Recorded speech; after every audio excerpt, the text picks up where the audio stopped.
Good morning. Happy Sunday. Ayan. Dito na naman tayo sa park dahil day off natin, guys. At isang vlog na naman ang gagawin natin tungkol sa mga tips sa pag-interview sa pagpunta dito sa Hong Kong, lalo na sa mga first timer, guys. Ayan. Itong mga sabihin ko, guys, sa inyo ay mga experience ko sa pagpunta ko dito sa Hong Kong. Experience sa interview, sa mga unang interview sa agency, yan, guys. Dahil alam ko, guys, yung mga nag-text sa akin, nagsabi sa akin mag-vlog daw ako, guys, tungkol sa mga tips na mga new applicant, newcomer, yung mga aspiring applicant na pupunta dito sa Hong Kong. Kaya itong mga tips, guys, na bibigay ko sa inyo ay based sa aking mga experience sa aking pag-apply dito sa Hong Kong, guys. Ayan. Hawak ako ng mic kasi maraming tao dito sa park, kaya kailangan ko mag-mic. Ayan. Kaya nakaganito tayo. So, ayan. Ang unang tip ko sa inyo, guys, sa pag-interview, pagpunta nyo sa agency ay kailangan, kalma lang. Ang nervous, nandyan lang yan. Alam ko, guys, lahat tayo pag nasa interview, nininervous tayo. Pero kalma ka lang. Be yourself, ika nga. Be yourself. Tapos, kailangan mag-pray ka rin na sana mapasa mo yung interview nila ng mga agency. Yan. Kasi sa agency, guys, sa experience ko, nakadalawang interview ako. Una, nung nag-apply ako, guys, nagpasa ako ng application paper ko, and tapos tinawagan ako ng agency for interview. So, ang unang interview ko is yung staff ng agency ang nag-interview muna. Yan. Tapos, yung ikalawang interview ko is yung employer mismo ang nag-interview sa akin through video call. Yan, face-to-face. Face-to-face interview, guys. So, ang unang tanong sa mga interview is ito, guys, mga sabihin ko, mga experience ko lang. Ang unang tanong na sabihin sa'yo is introduce yourself. Pag ang employer ang magtanong sa'yo, introduce yourself, sabihin mo kung anong pangalan mo, yung ilang taong ka na, kung anong natapos, mga educational background, ganyan, guys. Mga experiences, yan mga karaniwan nilang tinatanong sa interview. So, sa una, yung sasabihin sa'yo, introduce yourself. Sabihin mo lang naman yung pangalan mo, yung ilang taong ka na, yan. Tapos, kung may anak ka, kung lang ng anak mo, kung married ka, or single, yan. Kasi, pinibase nila yan sa mga resume o bad data na pinapasa natin sa agency.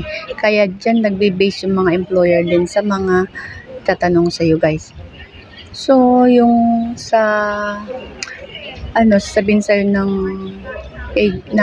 employer, halimbawa yung employer ang nag-interview sa'yo. May experience ka na ba na mag-alaga ng bata? Ganyan. Siyempre, pag ikaw ay single, sabihin mo lang na, opo, meron na yung mga pamangkin ko. Yan ang mga naging experience ko pag-alaga ng pamangkin, mga pinsan, yan.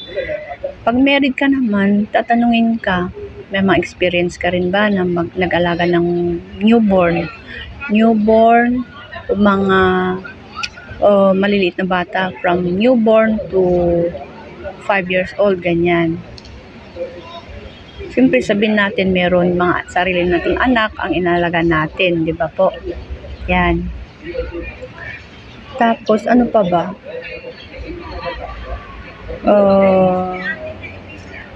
Ito pa pala. Yung isang tanong pa sa akin is, paano kung sasabihin sa'yo ng amo mo na kasama mo ang bata sa isang kwarto. Willing ka ba? Ganun. Willing ka ba na kasama mong baby? Willing ka ba na pumangon ng every 2 hours para magpadedate sa baby? Ganyan. Siyempre, ang sasabihin natin guys, ay willing ka. Willing tayo na mag-sacrifice.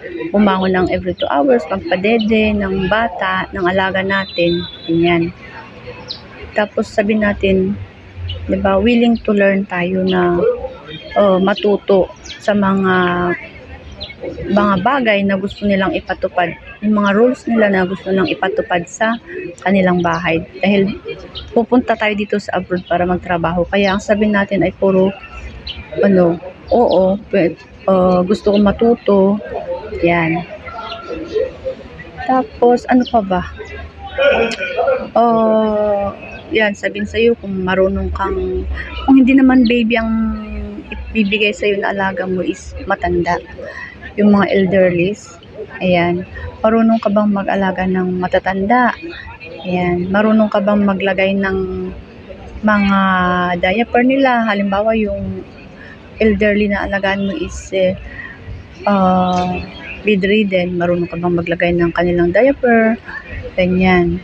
O kaya bibigyan mo ng gamot. Ayan, kasi karamihan sa mga matatanda dito guys, yung mga katulong na rin ang nagbibigay ng mga gamot nila. Kaya dapat tayo, kaya hindi lang tayo katulong dito, nagiging nurse na rin tayo kung minsan, diba? Yan, kaya dapat, ang sabihin lang natin is willing to learn tayo sa lahat ng bagay na sasabihin ng amo.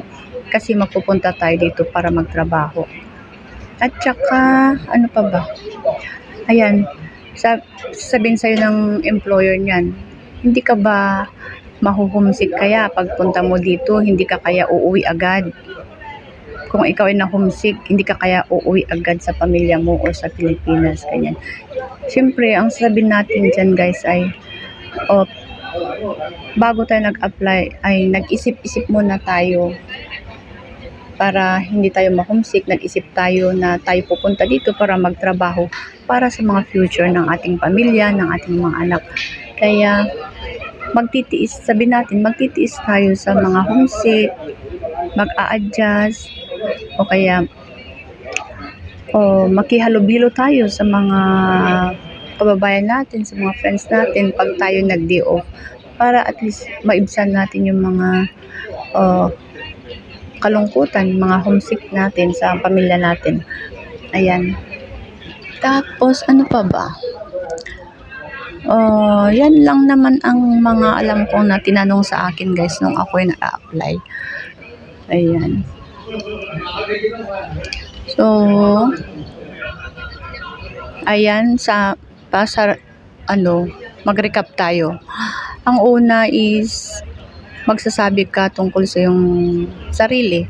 Pangalan, edad, kung may asawa, single, ayan.